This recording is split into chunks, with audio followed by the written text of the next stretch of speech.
So over the last couple of days, I've been doing a series of videos on how the law was atoned for on the cross and how Jesus nailed that law to the cross with him.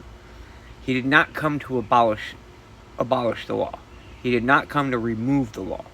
Sin is still sin. But because Jesus died on the cross and he gave us the ultimate blood sacrifice by dying on the cross and being resurrected 3 days later, we now can just repent and turn away from that sin and live our lives striving to be like Jesus was.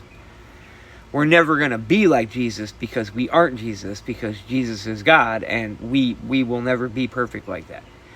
But that's where grace kicks in. That's where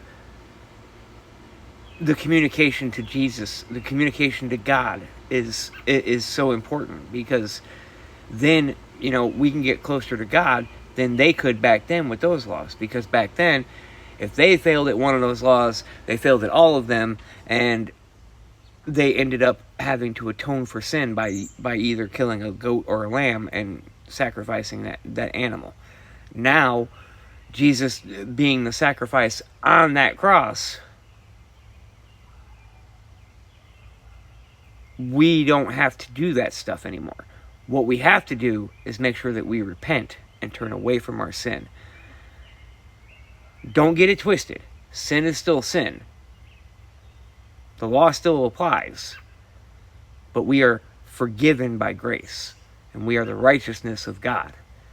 We could never be as holy as Jesus. We could never be as holy as God. And that is why God